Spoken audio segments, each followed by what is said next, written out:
안녕하세요 여러분, 정재훈 선생님입니다. 따스한 날씨가 반겨주는 요즘입니다. 코로나19로 인한 우리의 불안함도 함께 녹였으면 합니다. 한 가지 더 바람이 있다면 계속 이어지고 있는 이 물리적 거리두기가 정서적 거리두기로는 이어지지 않았으면 합니다. 자, 여러분들이 제출한 과제를 선생님이 한번 다 확인했는데 많은 친구들이 성의껏 과제를 작성했고 선생님 만든 이 자료와 강의 내용에 힘을 더하는 댓글을 많이 달아주었습니다. 고맙습니다. 그럼 오늘 수업도 한번 힘차게 시작해 보도록 하겠습니다.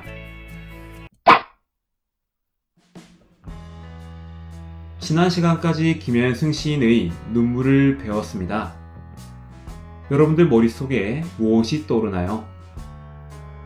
사실 지난 시간까지 눈물 한 작품을 배웠다기보다는 시를 어떻게 읽을 것인가, 시 속에 담긴 정서를 어떻게 읽을 것인가, 여기에 초점을 둔 수업이었습니다.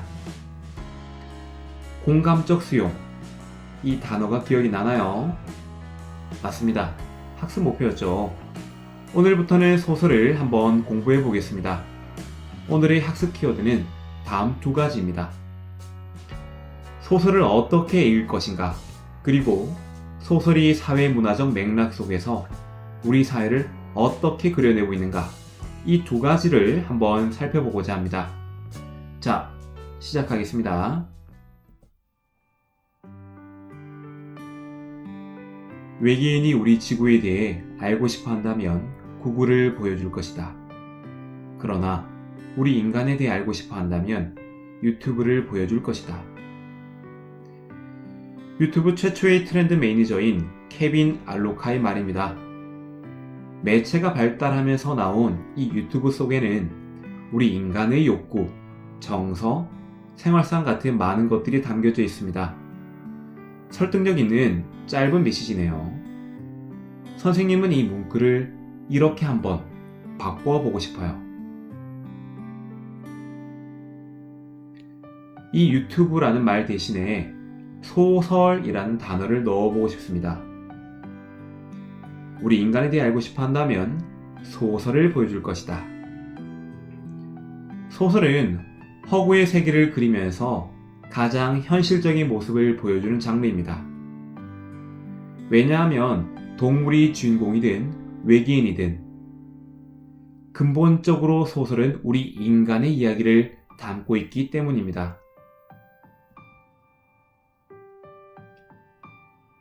작가는 저마다의 의도와 장치들로 세계를 구성하고 이야기를 씁니다. 그러나 그걸 읽는 독자가 바로 우리 사람이기에 그 바탕에는 우리의 삶이 담길 수밖에 없습니다.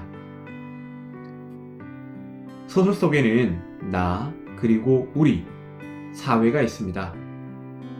결국 소설을 읽는다는 것은 나, 우리, 사회에 관심을 가진다는 것입니다.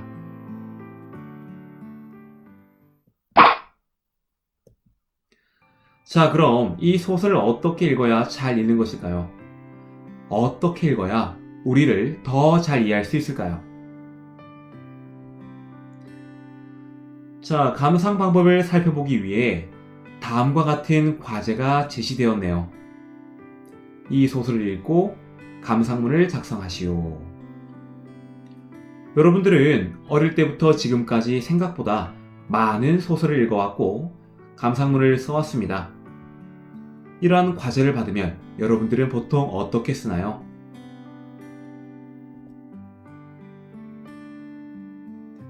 아마도 이렇지 않을까 싶습니다. 이 소설의 줄거리는 남자가 이러이러하고 이러이러해서 참 재미있었다. 또 이러이러한 부분이 기억에 남는다.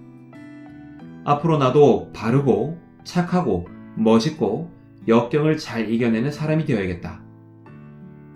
어떤가요? 형식 없이 감상문을 쓰라고 하면 대부분의 학생들이 이렇게 씁니다. 이렇게 쓰는 것이 일반적인 감상문인데 잘못되었다는 것은 아닙니다. 다만 조금 더 인상적인 소설 감상문이 되려면 조금 더 소설의 맥을 짚는 감상문이 되려면, 소설 감상문계의 허준이 되려면 어떻게 쓰는 것이 좋을까요? 바로 이 감상문을 잘 쓰는 법에서 소설을 잘 읽는 방법이 나올 것 같습니다. 집중하기 바랍니다. 여러분들의 이해를 돕기 위해서 소설과 같이 이야기를 다루는 영화를 가져와 보겠습니다. 영화는 매체의 발달과 함께 발전해온 오늘날 엄청난 영향을 지닌 문화 콘텐츠입니다. 최근 우리 한국 영화의 새로운 역사를 쓴 봉준호 감독의 기생충 모두 봤나요? 자, 혹시 보지 않은 친구들이 있다면 주말에 쉴 때 꼭 한번 보기 바랍니다. 다음 수업 시간의 내용과도 관련이 있기 때문입니다. 인상 깊은 소설 감상문, 이 비교를 위해서 선생님이 이 영화의 네이버 평점을 한번 가져와 봤습니다.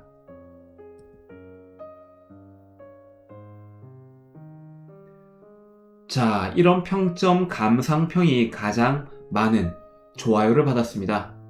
한번 볼까요? 비에 젖지 않는 고급 장난감 텐트와 비에 잠겨버린 반지하 가구. 가정부가 집배를 누를 때부터 영화의 장르가 바뀐다.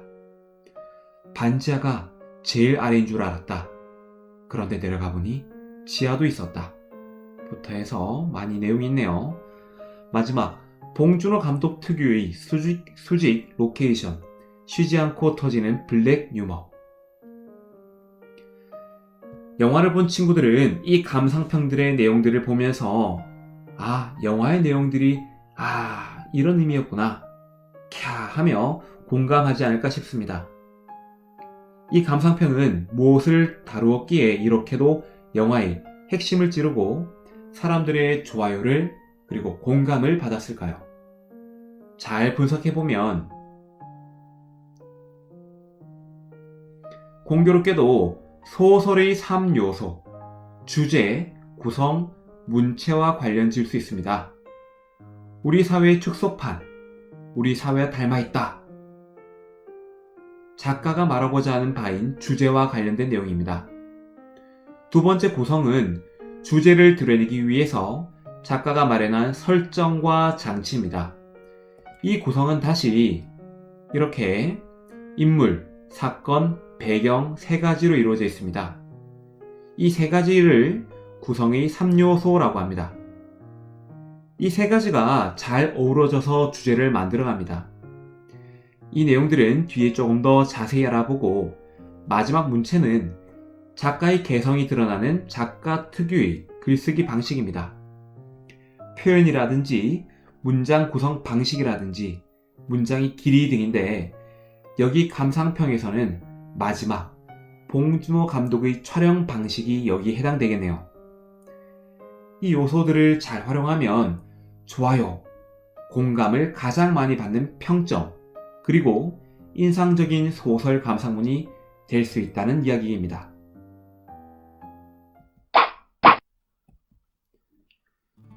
자, 구성의 3요소가 무엇이라고 했습니까? 좋습니다. 인물, 사건, 배경입니다. 작가는 자신이 만든 세계에서 이야기를 끌고 나갈 인물을 설정합니다. 이 인물들은 그냥 만들어진 것이 아니라 작가가 고심해서 이 고심 끝에 대표성을 지녔다고 판단한 인물을 설정한 것입니다. 어떠한 계층을 대표한다든지 시대를 비판하기 위해서 설정한다든지 영화 기생충의 인물들도 그렇습니다. 화면에 보이는 전원백수 가족의 가장인 기택, 유명한 대사죠. 아들아, 역시 너는 계획이 다 있구나. 가족을 사랑하지만 경제적으로 무능력한 가장입니다. 반면에 부잣집의 대표성을 띈 집안의 가장, 박 사장, 이성균 씨가 연기를 했습니다. 선을 넘는 사람들 내가 제일 싫어하는데 그 선을 경제력을 지닌 본인이 정하는 거죠. 자, 이 두 집안의 인물들의 대조와 대비로 영화가 주는 메시지가 부각이 됩니다. 영화가 이러하듯이 소설에서도 모든 인물들은 작가의 의도로 만들어집니다. 그냥 만들어진 인물은 없습니다. 두 번째, 사건, 갈등입니다. 갈등은 소설과 영화의 생명과도 같습니다. 갈등이 없으면 재미가 없어요. 갈등을 마주할 때 인물의 성격이 드러나고 독자와 관객은 긴장하며 이야기 속으로 빨려듭니다. 이 갈등이 진행되면서 이야기가 진행되고 갈등이 해결되는 과정에서 작품의 주제가 드러나기 마련입니다. 마지막으로 배경입니다. 배경은 시간적, 공간적 배경으로 구분됩니다. 이 모두 작품이 주는 메시지를 부각하기 위한 장치입니다. 영화 기생충에서 송강호 씨의 가족은 햇볕조차 잘 들지 않는 어두운 반지하에 살고 있습니다. 그저 창밖으로 보이는 거라곤 취객들이 노상방뇨 장면입니다. 습하고 어둡습니다. 비가 오면 넘치기 일쑤입니다. 반면 부잣집인 이성균 씨의 가족들은 넓은 대저택에 삽니다. 전원이 있는 이 집에 휴지통만 해도 300만 원이 넘습니다. 거실의 통유 위로는 사계절의 변화도 보이고 햇살도 너무나도 좋습니다. 큰 비가 오더라도 배수가 잘 되는 이 집에서는 전혀 문제가 안 됩니다. 이렇게 배경의 대조가 주제를 더욱 뚜렷하게 강조합니다.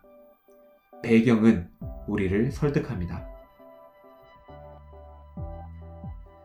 소설의 3요소, 구성의 3요소들은 우리에게 끊임없이 메시지를 던집니다. 작가는 자신이 설정한 허구의 세계를 통해서 독자인 우리가 뭔가를 발견하기 바랍니다. 우리는 그 속에서 우리, 현실을 발견합니다. 그리고는 그 모습에 연민과 공감을 느끼기도 하고 인물과 사회를 비판하기도 합니다. 우리가 현실에 관심을 가지게 만드는 소설의 힘입니다. 자, 영화 기생충이 오늘날 전 세계 사람들에게 큰 메시지를 안겨주었듯이 1970년대에 이와 비슷하게 많은 사람들에게 메시지를 준 작품들이 있습니다. 그 중에서도 오늘 살펴볼 작품, 바로 조세희 작가의 난장이가 쏘아올린 장공입니다. 오늘날 난장이에서 난쟁이로 말이 바뀌었는데 기본적으로 이 작품은 12개의 단편으로 이루어진 연작 소설이면서 책의 제목이 네 번째 단편 소설의 제목이기도 합니다. 천천히 한번 학습을 해보도록 하겠습니다. 이 작품은 이미 여러분들이 소설 감상 시간을 통해서 읽어보았습니다. 세세한 작품 내용은 여기에서 다루지 않고 오늘은 이 소설을 바탕으로 소설을 어떻게 읽어나가면 좋을까를 생각하면서 이해했으면 좋겠습니다. 우선 앞서 소설에는 우리, 사회가 담겨져 있다라고 했는데 소설에는 어떤 현실이 담겨져 있는지 작품 창작 당시의 사회문화적 배경을 한번 살펴보도록 하겠습니다. 페이지 74쪽을 펴보겠습니다. 실제 작가가 작품을 쓰기로 결심하게 된 계기가 되었던 사건이라고 하는 광주 대단지 사건입니다. 이 텍스트가 주어지면 만약 모의고사라면 보기로 주어질 텐데 이 내용을 먼저 확인하고 작품을 읽기 시작하면 좋을 것 같습니다. 천천히 각자 읽어보도록 하겠습니다.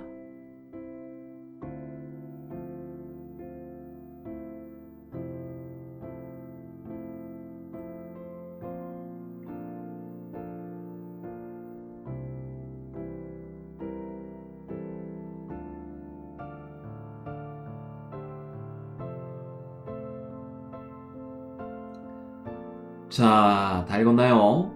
작품의 사회적, 문화적 배경을 알 수 있는 텍스트였습니다. 철거민, 입주권 등 소설에서도 등장했던 용어들이 눈에 띕니다. 소설의 내용을 막 떠올리고 있나요? 내용이 잘 떠오르지 않는 학생들은 영상을 잠깐 멈추고 소설 본문을 간단하게 확인하고 다시 들으면 좋을 것 같습니다. 자, 그렇다면 난장이가 써올린 작은 공, 이 같은 소설은 어떻게 읽고 정리하면 좋을까요?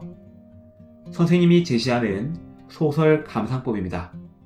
소설을 읽는 순간, 첫째, 제목은 작가의 원픽이다. 둘째, 장면에는 인물의 관계가 있다. 셋째, 갈등의 시작과 끝이 소설이다. 넷째, 배경은 그냥 설정한 것이 아니다. 자, 제목의 중요성은 시 감상법에서도 강조를 했었고 2, 3, 4 이 내용들은 앞에서 살펴봤던 소설 구성의 3요소입니다. 바로 인물, 사건, 배경 이 세 가지에 주목해서 감상하고 정리한다. 이것이 바로 핵심입니다. 제목은 작가의 원픽이다. 제목은 작가가 고르고 고른 것일 겁니다. 생각보다 많은 정보를 줍니다. 이 소설에서 무엇이 중요한지 알려주는 핵심 단어입니다.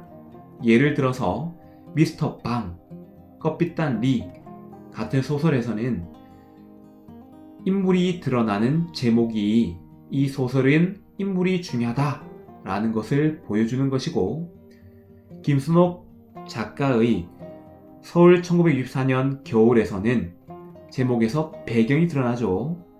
자, 이 작품에서는 배경이 중요하다 라고 알려주는 겁니다. 동백꽃처럼 소재를 나타내는 제목들도 많습니다. 제목은 작가의 원픽이라는 점 유념하기 바랍니다. 난쟁이가 써올린 작은 공, 이 제목에서도 난쟁이라는 인물이 나옵니다. 난쟁이는 평균 키보다 많이 작고 체격도 작은 신체적 왜소함을 지닌 사람입니다. 그런데 이 소설을 읽다 보면 여러분들은 느낄 수 있습니다. 이 소설에서 난쟁이는 단순히 신체적 왜소함을 넘어서 바로 사회적 왜소함을 의미한다는 것을 느낄 수 있습니다. 다시 말해 경제적 소외 계층을 의미합니다. 그런데 이 사회적 왜소함이 단순히 주인공의 나태함 때문일까요? 주인공인 김무리 씨가 일을 하지 않고 놀고 있나요?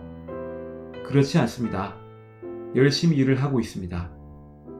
결국 사회적 왜소함을 지닌 난쟁이가 된 이유는 사회적 억압과 모순 때문입니다. 개인이 아무리 노력해도 쉽게 벗어나기 힘듭니다. 결국 사회가 그를 난쟁이로 만든 것입니다. 다음 제목의 쏘아올린 작은 공, 인물이 작은 공을 쏘아올립니다. 뿅 올리고 있죠. 이 작은 공은 여러분들도 알 수 있듯이 소망으로 이해할 수 있습니다. 이 소망은 큰 부자가 되겠다와 같은 큰 꿈이 아닙니다. 키가 작은 난쟁이가 쏘아올린 작은 공은 아무리 높아봐야 키가 큰 사람이 가볍게 쏘아올린 정도일 겁니다. 다시 말해 사람다운 기본적인 삶을 보장받고 싶은 작은 소망입니다.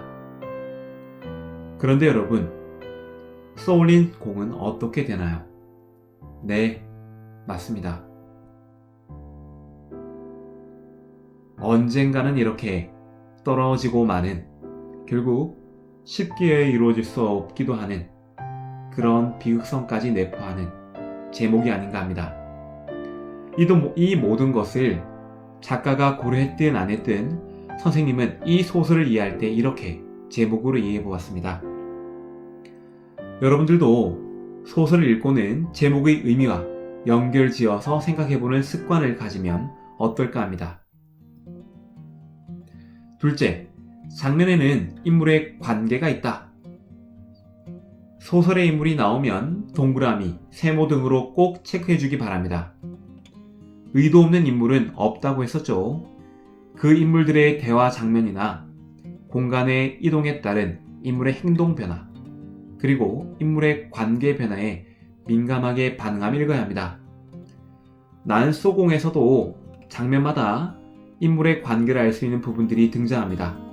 특히 이 소설은 소설자가 1부, 2부, 3부로 나뉘어 구성됩니다. 총 3장으로 구성되어 있죠. 자, 다시 천천히 한번 확인해 보기 바랍니다. 셋째, 갈등의 시작과 끝이 소설이다.